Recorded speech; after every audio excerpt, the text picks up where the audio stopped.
Class ninth की science की class के अंतर्गत हमारी चर्चा ग्रेविटेशन के अंदर हो रही है। हम जो चर्चा कर रहे हैं दैट इज अंडर ग्रेविटेशन। काफ़ी कुछ चीज़ें आपको ग्रेविटेशन के अंदर बताई जा चुकी हैं। यहाँ पर हम सेंट्रीपिटल फोर्स के बारे में चर्चा करेंगे शुरू में वीडियो में कि वास्तव में सेंट्रीपिटल फोर्स है क्या। तो जब कोई भी ऑब्जेक्ट सर्कुलर ऑर्बिट में circular motion uniform circular motion perform करता है तो बॉडी के मूवमेंट के लिए रोटेशन के लिए जो फोर्स एसेंशियल होता है और जो सेंटर की तरफ रखता है that is centripetal force. In case of uniform circular motion the force required for accelerating the body is always directed towards the center at all points on the circle. This force is known as centripetal force. वास्तव में होता क्या है कि जैसे ये कोई circular path है, इसमें कोई ऑब्जेक्ट जैसे ये ए से बी जा रहा है तो ये जो फोर्स लगता है अंदर की तरफ ये सेंटर यानी F equal to mv² upon r होता है सेंट्रीपिटल फोर्स की वैल्यू। ये कैसे आता है इसको हम देखेंगे। तो पहले तो आप सेंट्रीपिटल फोर्स के कॉन्सेप्ट को जानिए कि सेंट्रीपिटल फोर्स है क्या, वे जानना जरूरी है। सबसे पहले अहम बात यह है कि हम सेंट्रीपिटल फोर्स को कैसे जानें। तो सेंट्रीपिटल फोर्स के बारे में हम बता रहे थे कि जैसे कोई ऑब्जेक्ट सर्कुलर पाथ में जब मूवमेंट करता है तो उस कंडीशन में जो फोर्स इसको सर्कुलर पाथ पे बनाए रखता है वही फोर्स कहलाता है वास्तव में centripetal force. According to Newton, the gravitational force of attraction between the satellite and Earth is responsible for providing necessary centripetal force. जब कोई भी सैटेलाइट अर्थ के अराउंड रिवॉल्व होता है, ध्यान रखिएगा, जब कोई भी सैटेलाइट अर्थ के अराउंड रिवॉल्व होता है तो उस कंडीशन पे उस पर जो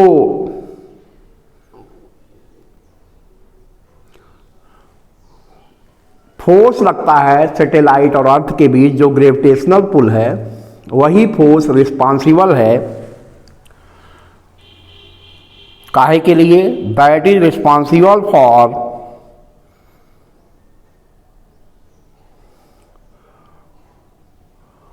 movement of satellite in their fixed orbit. अब हम इस फोर्स की वैल्यू को निकालें, सेंट्रीपिटल फोर्स जो हमने फार्मूला लिया है सेंट्रीपिटल फोर्स कैसे निकालेंगे, इसी चीज को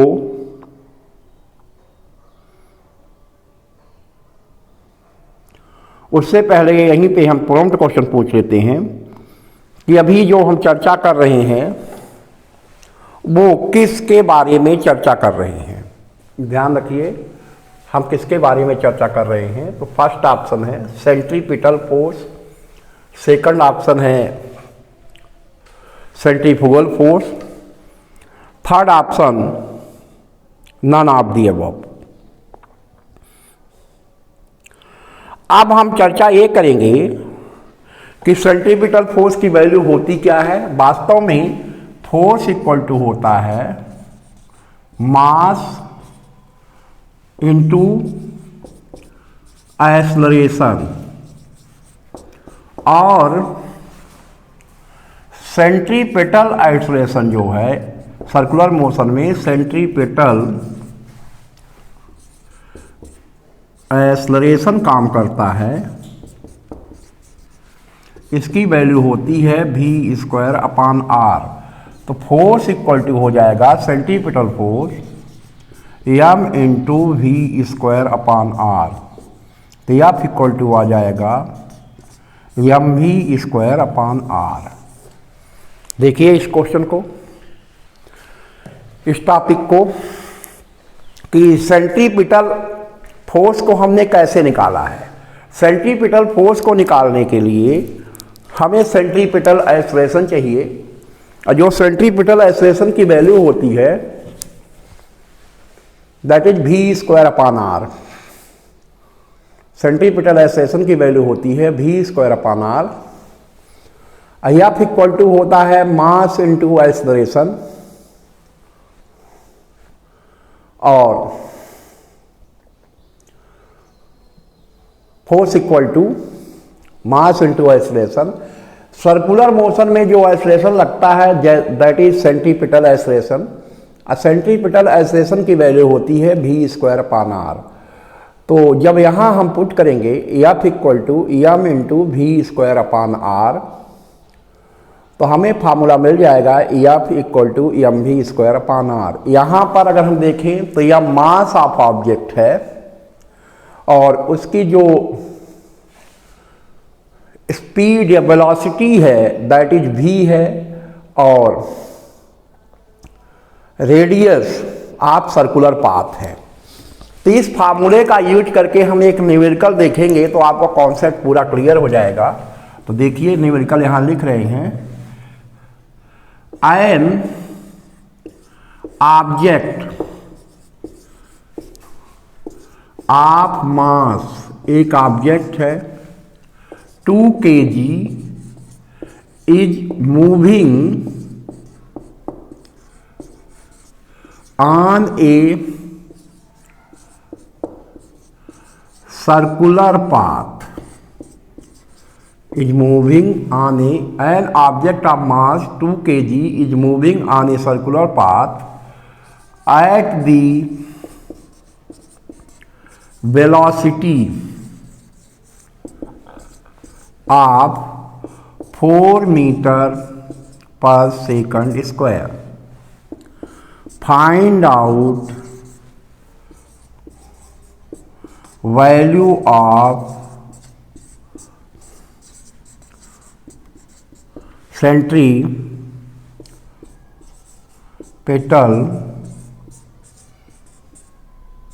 फोर्स। तो पहले आप क्वेश्चन को देख लें। यहां जो क्वेश्चन दिया गया है वो दिया ये गया है कि an object of mass 2 kg, एक ऑब्जेक्ट है जिसका मास 2 kg है, and it is moving in a circular path, एक सर्कुलर पाथ में मूव हो रहा है, और इसकी जो स्पीड है दैट इज 4 मीटर पर सेकंड, वेलोसिटी 4 मीटर पर सेकंड है। तो हमें यह निकालना है कि इसकी जो 4 मीटर पर सेकंड स्क्वायर लिखा हुआ है एक्सेलरेशन की यूनिट है 4 मीटर पर second. Find out value of centripetal force, हमें सेंट्रीपिटल फोर्स की वैल्यू निकालनी है। तो यहाँ जो गिवन है आप देख सकते हैं, गिवन मास जो दिया गया है 2 kg है, भी जो दी गई है 4 मीटर पर सेकंड है, और रेडियस जो दिया है 2 मीटर है सर्कुलर पाथ का, भी radius of circular path is 2 metre. तो F इक्वल टू जो फार्मूला होता है एम भी स्क्वायर अपान r होता है 2 इंटू 4 स्क्वायर अपॉन 2, तो 2 कैंसिल हो जाएगा, एक 16 न्यूटन। सारी यूनिट्स जो यहाँ दी गई हैं या सारी यूनिट में हैं, इसलिए जो फोर्स आएगा वो भी एसआई यूनिट में आएगा और उसकी वैल्यू आ गई है 16 न्यूटन।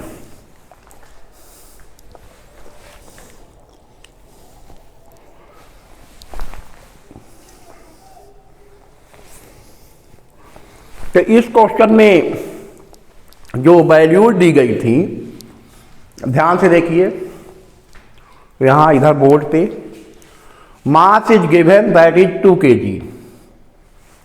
जो मास दिया गया था वो 2 kg है, वेलोसिटी है 4 मीटर पर सेकंड और रेडियस उसका जो दिया गया है वो 2 मीटर दिया गया है। एफ इक्वल टू है mv²r। तो जब हम ये सारी वैल्यूज जो गिवन है इसमें क्वेश्चन में, उनको पुट कर देते हैं, when all these values are put in formula of centripetal force, centripetal force का जो फार्मूला होता है वो आप जानते हैं, that is mv² upon r। जो फार्मूला है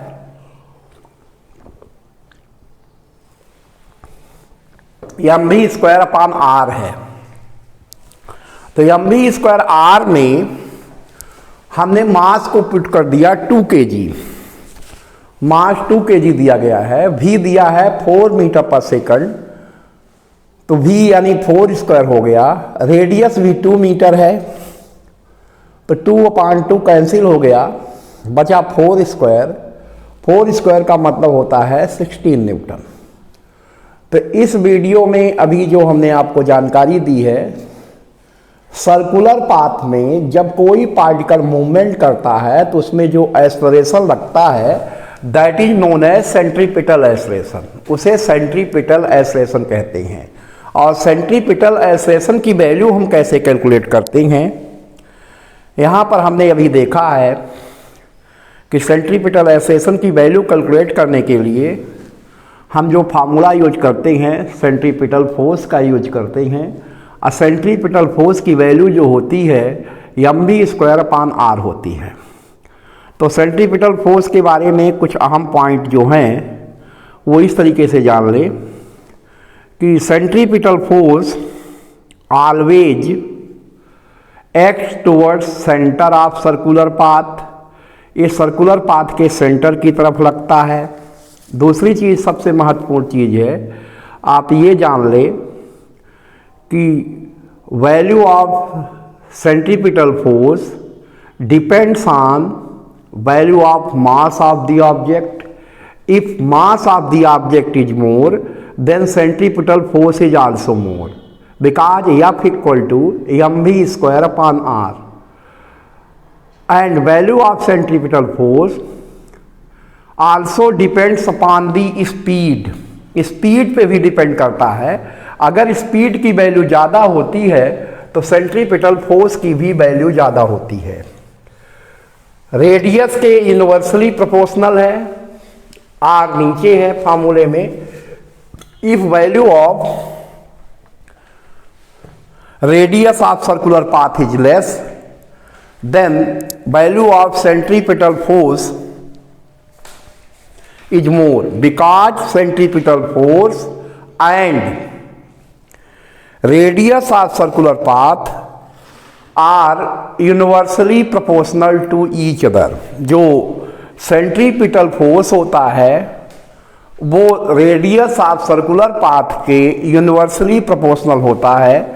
अगर रेडियस जो सर्कुलर पाथ का है वो बढ़ेगा तो